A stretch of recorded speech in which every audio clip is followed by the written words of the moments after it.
गीता सार, आपने महसूस किया होगा कि जो लोग अच्छे कर्म करते हैं वो परेशान रहते हैं, वहीं जो बुरे कर्म करते हैं वो खुशी से रह रहे होते हैं। अच्छे कर्म करने वाले परेशान होते हैं कि आखिर उन्हें इतनी परीक्षा क्यों देनी पड़ रही है, जबकि जो अधर्म की राह में है वो खुश है और जिंदगी का लुत्फ उठा रहे हैं। अगर आपके मन में भी ये सवाल आया है तो आज हम आपको इसका जवाब देंगे। ये जवाब वो है जो भगवत गीता में लिखा है और श्री कृष्ण ने अर्जुन को दिया था। भगवत गीता में वर्णित कथा के अनुसार जब भी अर्जुन के मन में कोई दुविधा होती थी तो वो श्री कृष्ण के पास पहुंच जाते थे। एक बार की बात है, अर्जुन भगवान श्री कृष्ण के समीप आकर कहा कि वो दुविधा में है और इसका जवाब वो श्री कृष्ण से चाहते हैं। श्री कृष्ण ने पूछा कि क्या सवाल है। अर्जुन ने कहा, मुझे ये जानना है कि अच्छे लोगों के साथ हमेशा बुरा ही क्यों होता है, वही बुरे लोग खुशहाल दिखते हैं। अर्जुन के मुंह से ऐसी बातें सुनकर श्री कृष्ण मुस्कुराए और कहा, मनुष्य जैसा सोचता है और महसूस करता है वैसा कुछ नहीं होता है, बल्कि अज्ञानता की वजह से वो सच्चाई नहीं समझ पाता है। अर्जुन उनकी ये बात समझ नहीं पाए। इसके बाद श्री कृष्ण ने क्या कहा वो जानते हैं।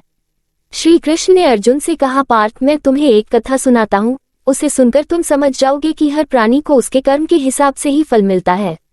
प्रकृति हर किसी को अपनी राह चुनने का मौका देती है। अब वो मनुष्य की इच्छा पर निर्भर करता है कि उसे धर्म की राह चुननी है या अधर्म की।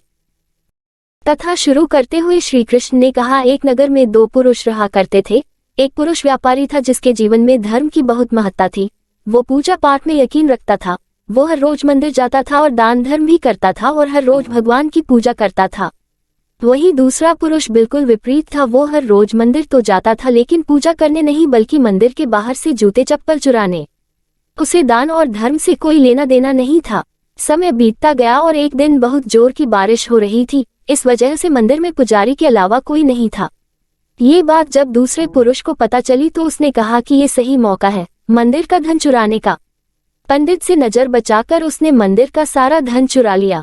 उसी समय धर्म कर्म में विश्वास रखने वाला व्यक्ति भी मंदिर पहुंचा। दुर्भाग्य से मंदिर के पुजारी ने उसे ही चोर समझ लिया और चिल्लाने लगे। वहां लोग एकत्र हो गए और उसे बहुत मारा। किसी तरह वो बचते बचाते वहां से निकला तो दुर्भाग्य ने उसका साथ वहां भी नहीं छोड़ा। मंदिर के बाहर वो एक गाड़ी से टकरा गया और घायल हो गया। फिर वो व्यापारी लंगड़ाते हुए घर जाने लगा तो रास्ते में उसकी मुलाकात उस पुरुष से हुई जिसने मंदिर से धन चुराया था। उसने कहा, आज तो मेरी किस्मत चमक गई, एक साथ इतना सारा धन मिल गया। ये सब देखकर उसे बहुत बुरा लगा और उसने अपने घर से भगवान की सारी तस्वीरें निकाल दी। कुछ सालों बाद दोनों की पुरुषों की मृत्यु हो गई। मरने के बाद जब दोनों यमराज की सभा में पहुंचे और भले पुरुष ने दूसरे व्यक्ति को देखा तो उसे बहुत गुस्सा आया।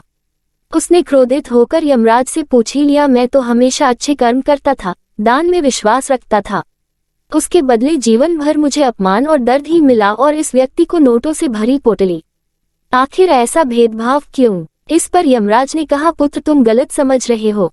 जिस दिन तुम्हारी गाड़ी से टक्कर हुई थी वो दिन तुम्हारे जीवन का आखिरी दिन था, परंतु तुम्हारे अच्छे कर्मों की वजह से तुम्हारी मौत सिर्फ एक छोटी सी चोट में बदल गई। तुम इस दुष्ट व्यक्ति के बारे में जानना चाहते हो। दरअसल इसके भाग्य में राजयोग था, मगर इसके कुकर्मों और अधर्म की वजह से वो सिर्फ एक छोटी सी धन की पोटली में बदल गया। कथा सुनाने के बाद श्री कृष्ण अर्जुन से कहते हैं, पार्थ, क्या अब तुम्हें तुम्हारे सवाल का जवाब मिल गया? ऐसा सोचना कि भगवान तुम्हारे कर्मों को नजरअंदाज कर रहे हैं, ये बिल्कुल भी सत्य नहीं है। भगवान हमें कब क्या किस रूप में दे रहा है मनुष्य को समझ में नहीं आता है, मगर आप अच्छे कर्म करते रहे तो भगवान की कृपा हमेशा बनी रहती है। इसलिए अपने अच्छे कर्मों को बदलना नहीं चाहिए, क्योंकि उसका फल हमें इसी जीवन में मिलता है। इसलिए मनुष्य का फर्ज है कि वो हमेशा अच्छे कर्म करते रहे, क्योंकि श्री कृष्ण ने गीता में भी बताया है कि किसी के द्वारा किया गया कर्म बेकार नहीं जाता है, चाहे वो अच्छा हो या बुरा।